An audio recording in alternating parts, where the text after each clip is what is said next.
Welcome to the Stone Church podcast. My name is Keila, and I'm joined here by my husband, Manny, and we're excited to be bringing a new series within our podcast called the Life and Leadership Series. And we're going to be bringing some content in 2025 about all things life and leadership. Once a month, there will be a new episode covering all things from marriage to family to just different areas of our lives. And today we are talking about rhythms and disciplines, which we think is fitting because we are in January of 2025. Brand new year. And this is really the time when we start to set goals and figure out kind of what direction we want to go in for the year. And so we thought it would be really helpful to share some things that have worked for us, but also go to the Word. And the Word has a lot to say about setting rhythms and disciplines for our lives. And so we are starting kind of framing our conversation today around one of our favorite verses, Hebrews 12:11. Yeah, and this is what it says. It says, "No discipline seems pleasant at the time, but painful.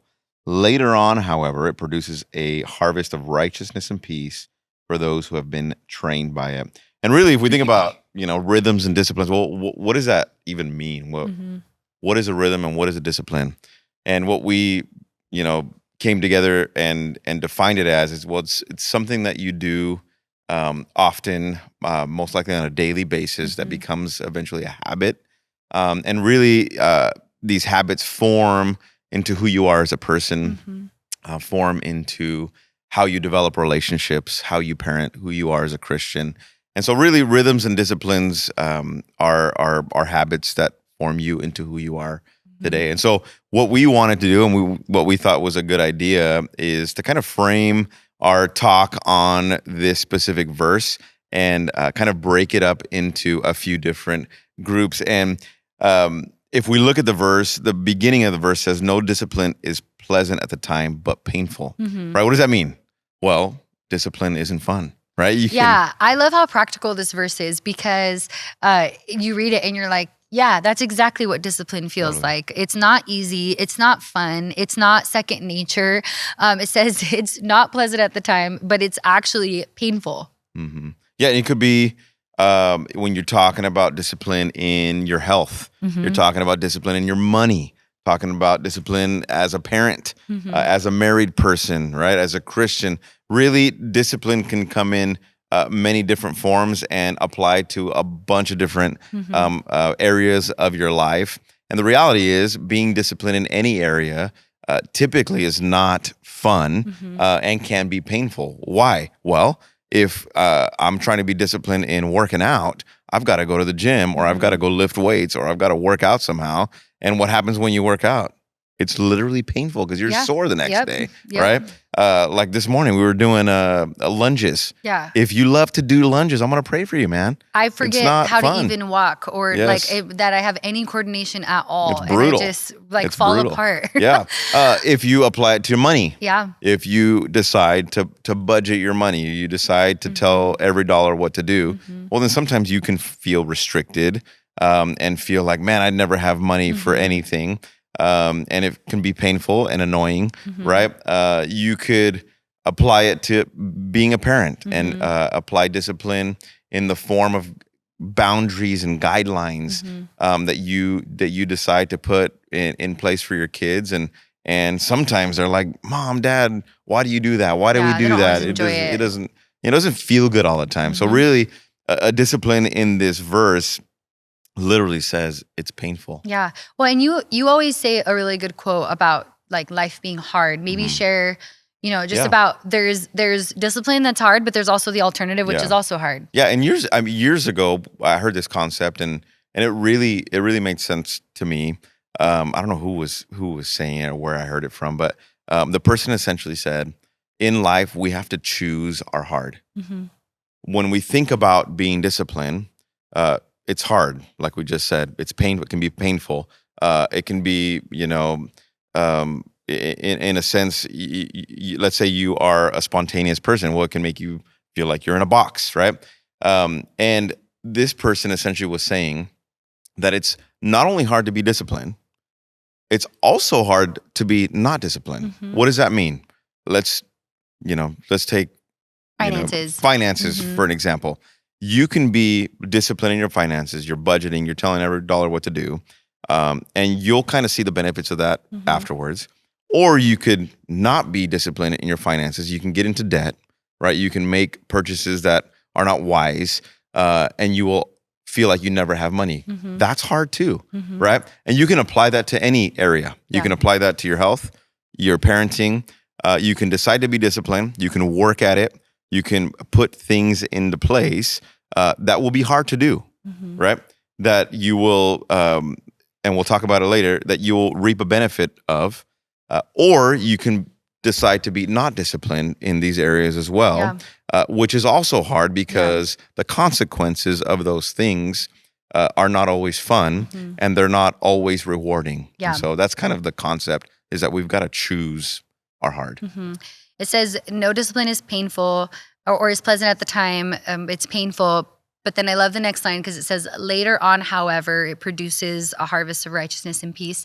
And, that phrase later on kind of leads me to the reality of our society and the fact that we live in an instant gratification kind of culture. We don't like to wait for anything. And I hate it. I hate waiting. We don't like to wait. Everything's instant. Everything's on demand. Everything, you don't have to go grocery shopping because your groceries get delivered to you. And, you don't have to wait for an episode to come out of a show every week because you can just binge watch a whole season on a streaming platform. And everything is the ability to be so instant that the idea of delayed gratification is hard. And this says later on, however, and I think one of the biggest mindset shifts that I have had to make as I've just gotten older and am now in my 30s, not that old, but I'm not in my teens or my 20s, is deciding to implement rhythms and disciplines in my life that I might not see the benefit of today, but I'm going to see a reward 5 years from now, 10 years from now. And I think how much better off would we be if we were willing to look at ourselves in the mirror and make daily deposits every day that are going to make us a better person 5 years from now, 10 years from now? What are the daily decisions that I'm making today that I'm not always going to see the immediate fulfillment of? I'm not always going to see it pay off in the moment, but later on, as the scripture says, I am going to see the benefit of that. When you talk about finances, it's like putting away money for retirement. It's annoying sometimes to think about putting away money for college funds or for retirement or for, life insurance, all these other things. And those are not things that you're going to enjoy in the moment. But when that day comes, you're going to be really glad that you had the discipline to designate that in your life. And so I just think would you agree? I just feel like delayed gratification is hard. It's I don't know who likes waiting. Yeah. I don't like waiting. I don't think any of us like waiting. Yeah. Because, it's awesome when we have things fast and now. And, but that's literally not what the Bible's saying. Essentially, God's way is the slow way. Yeah. Right? I think is the slow way, making those deposits. And I think if we kind of look at it in the lens of our life, we've really got to make a shift mentally that is then kind of reproduced practically to do these kind of things.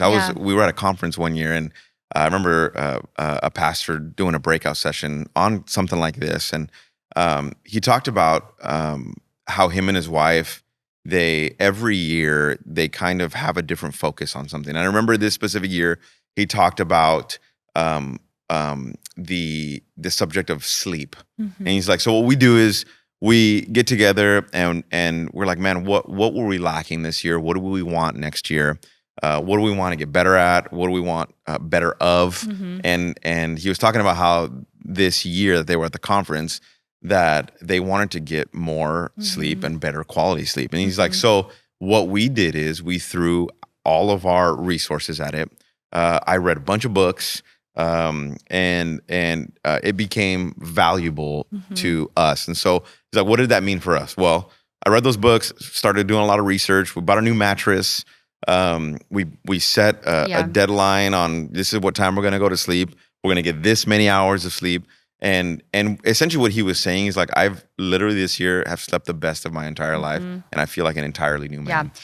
And I think it's like those daily decisions that, you have to make, that he had to make so that at the end of the day, he could accomplish a goal of getting better sleep. And when we were talking about kind of this podcast, we were kind of talking about the reality of, when I was in my teens and my 20s, I didn't really think about the long game of my life. I didn't think about 10, 20, 30, 40 years from now as much. And we were chatting just about the things that we could do when we were in our early 20s, we were in college, that we could not do today.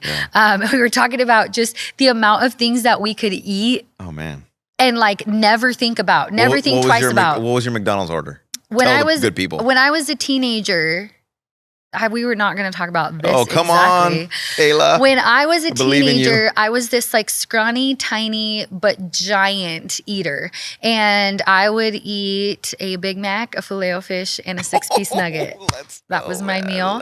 But like, when we were newlyweds, like we'd go to a deli and get like 2 corn dogs. What was it? Like 2 pizza pockets, JoJo's, the beef and bean hot burritos Cheetos with the with taco a Coke. sauce with a little ketchup on there, Dr. Pepper. And like, we wouldn't even think twice about it. No. Like wash it down with a couple of chocolate chip cookies and call it a day.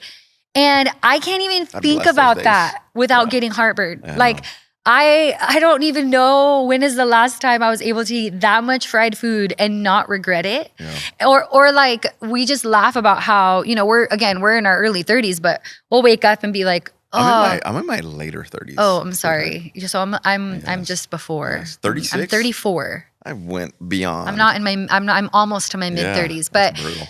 We'll wake up and be like, I slept wrong. And you just slept in the wrong direction. Or I threw out my neck because I was curling my hair and I like moved too fast. And brutal. So, obviously, as life goes on, you get to the place where you just realize, man, the things that I'm doing now I laugh at myself as I'm like trying to go to bed at 8:45 after laying on like an acupuncture mat with my red light therapy and like my diffuser and like all of these things, that as I've kind of gotten older, things have shifted. And I say that to say that there are some routines and disciplines that we've implemented in our life over the last couple of years, because we've realized we don't want to just live winging it and hoping to be the people that we want to be. Because one of the things I think is important, and if you're kind of looking for, man, how do I develop some disciplines and rhythms, is to realize that the life that you want, the life that you imagine, the life that you're praying for, it will never just happen. It won't ever just be a coincidence. Every goal that you have, those are all things that there's so much intentionality that needs to go into that. We've got to write down, and I want to encourage just anybody who's listening to this podcast, write down, what do I want out of my life? What are some goals that I could, work towards this year? And write them down. And then I think, similar to that sleep story is, let your words, your finances, your behaviors go in the direction of building the life that, you feel like God has called you to have. Yeah. One of my favorite quotes, and I say it all the time, is a goal without a plan is just a wish. Yeah. You can have a goal all day, but if you don't have a plan to make that goal a reality, then it's just a wish. It won't happen. Yeah. And that's been something that has really helped us. So what are some things that we've implemented? I was going to say we've been on a journey. We've been married. It'll be 14 years this year. Yeah, I mean it's 14 years is not a short amount of time, but it's not super long. But we've been on a journey, individually, but also as a married couple. And just a few years ago, we were like, man, we're in our 30s. What's the next 30, 40 years of our life going to be like? And what do we want? And just as an example, we said to each other, we want to be strong. Mm-hmm. Well, what does that mean? Well, in order to get strong, you got to work out, right? Mm-hmm. And so a couple of years ago, we implemented this, this workout routine where, this actually it turned out to be this whole morning routine. Mm-hmm. We get up at 5:30 and we do a devotional, and we're kind of hanging out. You do your little coffee thing, and then. Because you don't drink coffee. Well, you do. You drink iced coffee. You don't drink coffee. I haven't gotten you there yet. I'm in the crowd to have coffee with me at 5:30 in the morning. We're working on it. I'm not doing that. I'll drink water. We're working on it. Yeah. So we do that, and then what we did for like the last year and a half, was do a workout in our living room. And so we bought some dumbbells and things of that nature. Well, this last year, after doing it for a year and a half, we kind of made it a goal and said, hey, we really want to take it to the next level. What is the next level? Well, it'd be nice to have like a home gym. We're not really like, going to the gym kind of people. And so what do? Right. And to your point, we put our resources towards it. Obviously it's not cheap. We had this little space on our property that we kind of transformed. So it costed us money, costed, time, investment into this space. And now we have like a home gym. And honestly, it's the biggest blessing because we wake up in the morning, and kind of, we paid for it. So you're kind of like, well, I got to go use it now. Yeah. You know what I mean? Yeah. Like we just did it this morning after being on vacation and being sick. And Christmas, so it was like 4.5 weeks. 4 weeks. Rude awakening. It was brutal. Yeah. But I think having it there is the biggest blessing and honestly a goal achieved that we've had, for a couple of years, and it kind of motivates you. Yeah. It kind of motivates you to get out and to do that and to meet a goal. Now that we have that, we'll probably make a different goal. Yeah. But that's just kind of one of the things we've been on a journey on that has really, proven itself to make us feel better about, even and honestly also like a ripple effect of that is having a morning routine. Yeah. Well, and I think too, every rhythm and discipline that you want to start needs to have a powerful why or it won't last. Yeah. And I think, if you want to be a godly person, you want to be somebody who is wise, what is your why behind that so that you can know a lot of scripture or so that you can be more like Christ, for us, when it comes to going back to our physical health, the why isn't because we want to look a certain way, because we want to weigh a certain number. It has nothing to do with that.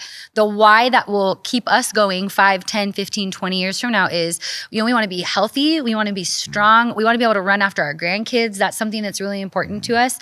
We want to do everything we can to do the hard stuff now so that we don't have to deal with, as many hard things later that come with just age and life. And so I think, defining the why behind the disciplines that you have, one rhythm or discipline that we have in our house is, we've got 2 boys and they are typical, active, fun boys, but they're involved in, they have school and they're involved in extracurricular activities. And so a few years ago, 4 years ago, we made the decision that we were not going to watch TV as a family during the week and Monday through Friday. And our why behind that was because we wanted our kids to be able to just be home and not immediately go towards entertainment. We wanted them to spend time with each other. And we wanted to spend time talking, playing games, doing whatever with them. And at first, that was hard. No discipline is pleasant at the time. Our kids were not super excited about that. But now it's just a thing in our house. It's been 4 years and they play together. They're outside. We get to hang out. And, in fact, the other day, one of them was complaining about, we were just talking about Rowan, this, I think on Saturday, so during the week we don't do TV, but then on Saturday they get to watch TV and play video games. And it was mid-morning, probably 11 a.m. and Rowan comes in the living room. He's like, I'm so bored. They've been playing for a little bit. So we said, okay, you're going to take a break. Yeah, I'm so bored. I just want to play Xbox. And I'm like, actually, you know what? I don't want you to play Xbox. Go play with your toys. And they're like moping around. And 20 minutes later, they were playing with each other, setting up this track to play with this RC car that climbed it. And they were having a blast. And really, I think we were talking about the ripple effects of putting, boundaries and guidelines in with your kids. And the ripple effect right there was a creativity, right? Intentional time with his brother. Yep. Making his brain work in a different way other than just, vegging on a screen. And we literally saw the whole thing work out just a couple of days ago. And what other things do we do for our kids? Other rhythms and disciplines? They have a specific bedtime. Yeah. That they know of, right? Specific bedtime. And I think just we try to be as intentional as we can at home. Yeah. One of the convictions that we have that we've tried to live out is, we both work here, at the church full time, and church has really grown and we've got multiple campuses and you kind of help oversee, all those facilities. And We both oversee, multiple teams, and we both oversee things at multiple campuses. So there's a lot going on, and I am just a self-professed systems person. I really believe leaders rise and fall to the level of their systems. Our church has a lot of systems. I'm big on systems and calendars and lists. But there's a temptation to abandon all of that when it comes to your home life. And, when, maybe you work you're here, you're listening, and you work in a fast-paced environment, a really high demand job. You have all these, systems in place, things that you're really intentional about at work. It can be so easy to just, you get home and all of a sudden you just kind of want to check out. And one of the things that has been really important to us is to put the same level, if not more, of a greater intentionality in running our home, with systems and things in place that are going to help us. I think one really powerful thing about this verse says, later on, however, it produces a harvest of righteousness and peace for all of those who are trained by it. And a big deal for us is that our home would be a place of peace. That's a big deal. But the truth about peace is that peace doesn't just happen, just like a great life doesn't happen. You have to choose peace, and you have to guard your peace. You have to protect peace. And so for us, our home is in chaos when we don't have plans, when we're not intentional, when we're not putting that same level of effort in our home as we are in work. And so one thing that's really important to us is, every weekend I will make some sort of meal plan so we know what we're eating. We will hardly ever go to the grocery store without a list of knowing exactly what to get, because as Manny would like to proudly probably express frustration over, when you go to the grocery store, you go to Costco and you are hungry and you have no plan, you're in trouble. You will spend hundreds of dollars on stuff that you did not need. Spend hundreds of dollars and then want to go out to eat afterwards. Yeah, absolutely. It's brutal. Horrible idea. And so you will lose your way really quickly if you do that. And so for us, it's really important to make a list so that we're efficient. So we're intentional about, we eat out less when we have a food plan. We got the whole TV thing. It's really important for us at the beginning of the year to also not just plan our work and plan the work seasons that we're going to have for the year, but also to plan our vacations. That's another thing that I would just make a big encouragement. A lot of times we will plan for work, but we don't plan for rest. And rest doesn't happen on its own. Rest, you're not just going to stumble into regular date nights. You're not going to stumble into meaningful moments with your kids. You won't stumble into vacation. Those are things that, we really try hard to plan. Date it, define it, and do it. We date it. These are the weeks that we're going to plan to go on vacation. This is what we're doing so that we can save for it.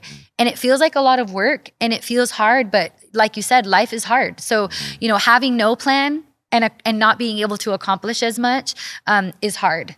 And putting things together feels hard in the moment, but it produces a harvest of righteousness and peace for all of those who can be trained by it. Yeah, I've heard of, someone said, show me your calendar and I'll show you what's important to you. I think we've had to put date nights, ahead of time. We're going on a date 3 weeks from now, or we're this week we're taking off with the kids that way, or we're doing this that way. And I think, dating it and defining it really will tell you if it's valuable to you.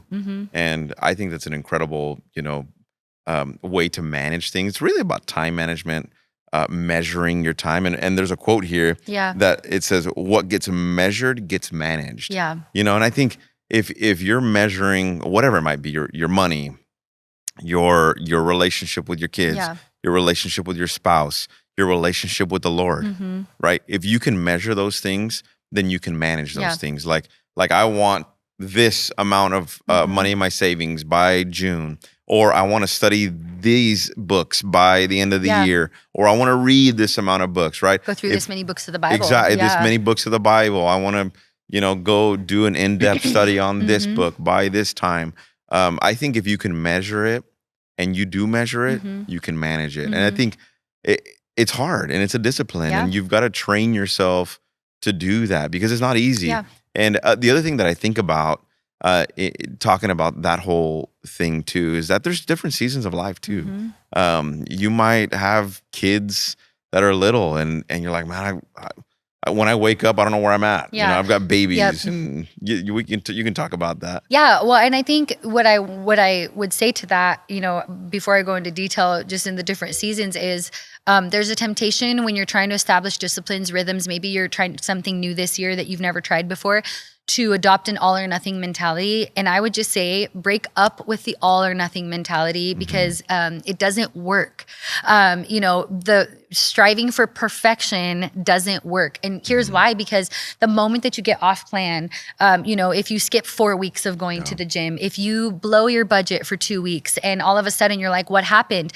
And you consider yourself a failure and you never go back to the gym. You never try to keep a budget ever again. You never, you said we're not going to watch TV, one day out of the week, and then you did, and you just have this temptation to just abandon ship, right? Whatever it is that you planned, we're just never mind.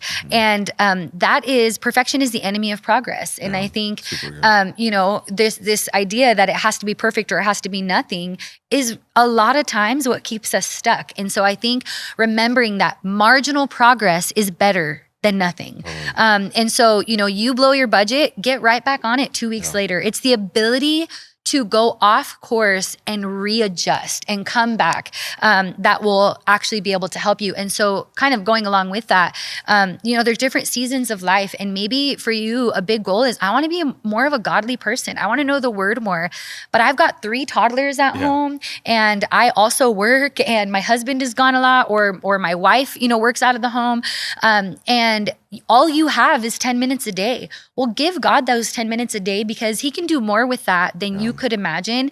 And any progress is making progress. And I will tell you, whatever season you're in right now is temporary, because you're going to blink and, you're going to be an empty nester with 2 hours every morning to read, whatever scriptures it is that you want to read, or study whatever you want to study. And I think even for us, this last year, we entered kind of a new season in our lives where for the first time ever, both of our kids were in school full time. And our youngest went to first grade, and his school, it's a full day program. And so for the first time ever, Fridays, which are a day off for us because we work on Sundays, we were able to, all of a sudden, those days have really become date days for us. We look forward to them all week long. Friday morning, we drop off our kids, and then we usually go get some coffee. That's a rhythm for us. Play a couple games. We will play card games, and we will run errands. We'll go take a nap in the middle of the day. So if you ever want to know what we're doing on Fridays at 1 p.m., quite possibly we could be napping because our house is quiet. But all of a sudden we have this whole day that we, when we were struggling to find time to really, spend quality time with one another 5 years ago, now we have this whole day. And so I would just say, seasons change, and whatever season you find yourself in right now is temporary. So do the best you can with what you have right now. And I think, on a really practical level, what's something we try to do is Sundays, Saturdays, sometimes Monday in the morning, we'll just take a quick look at our week. What's happening this week? What do we have going on? Man, we've got something 2 or 3 nights out of the week. So this night, these 2 nights, we are going to say no to anything that comes, and we're just going to protect that time because we want to just be home. And again, if we don't look at that, our schedule, it'll just get away from us. This last weekend, it was like, we're not going anywhere. We're not doing anything because our kids start basketball the next weekend, and then our Saturdays are gone for 6 Saturdays. And so I think, looking at just the natural rhythms of life too, and adapting to that, but keeping what's important to you important. Totally. Yeah. And as we wrap up, I firmly believe that rhythms and disciplines come from goals and dreams of where you want to be, of who you want to be. And I challenge whoever's listening, whoever's watching, to sit down. If you're not married, sit down by yourself and write them down. Write them down. If you're married, take an afternoon and go with your spouse and really dream of the year, dream of the next 5 years, dream of what you'd like to do, of talk about every facet and area of your life, finances, parenting, your marriage. I'd like to go on 12 dates this year. I want to read this much of the Bible. Date it and define it, because things that are not measured can't be managed. And I think any rhythm that you have, any discipline that you have comes from a time of planning and preparing and dreaming. So I would challenge you, just like we did the last few years, to do that. I just think it's awesome to do that. I would just, as you know, my closing encouragement would just be one really practical thing is just, get a piece of paper out when your kids go to bed, or if you're single and you're by yourself, or you're a student, you're listening to this, whatever phase of life you're in. And get a piece of paper and write down, this is who I want to be. I'm a person who, and fill in the blanks. We're a family who, and fill in those blanks. We have a marriage that is fun, that is full of life, that, where we spend quality time with one another. Write down who you want to be, and then form your behaviors and your habits in your life to go in that direction. Yeah. If we are a family that values rest, here's when everyone is going to bed. Yeah. If we're a family that values quality time, here's what we're saying no to. Because I will say every single rhythm and discipline comes at the cost of saying no to something. Yeah. I'm a late sleeper. I could go to sleep really late at night, but 5:30 doesn't happen and won't happen if I go to bed super late. And so, there's a cost of saying no to protect the things. But I think when you can define and date and define what you want to be, where you want to go, it gives you a clear goal of, does that align with who we want to be or not? Yeah. When you want to take on a new project, when you want to, start a new job, when your kids want that extracurricular activity number 7, and adding it to their schedule. Well, this is who we are. This is who we want to be. Yeah. And does that align with that or not? And I think really you doing those things allows you to have a vision for your life, for your family, for your life. Yep. Individually, as well as in your relationship with your spouse, but also as a family, and you're able to even draw out and make up a mission statement for your family too, that kind of drives you to those goals and those desires that you have in your heart. Yeah, your marriage, your kids, your life is worth that. And 100%. I hope that you've been encouraged in some way and can implement some of these things. No discipline is pleasant at the time, but painful later on. However, it produces a harvest of righteousness and peace for all those who are trained by it. We've never arrived. We're students. We're always being trained. And, we serve a God who is full of grace, wisdom, mercy. And as we just surrender all of the little things to him, he'll help us to move in the direction that he's called us to. I want peace and righteousness in my life. Yeah. In my life. Yep. Yeah. Well, we hope that you enjoyed this podcast, and it was really fun to be with you. Be on the lookout for the next one that's going to be coming up in the next couple of weeks. We're also going to be launching a series that's going to be going a little bit more in depth on theological topics. So be on the lookout for that one as well. And we're glad that you joined us today.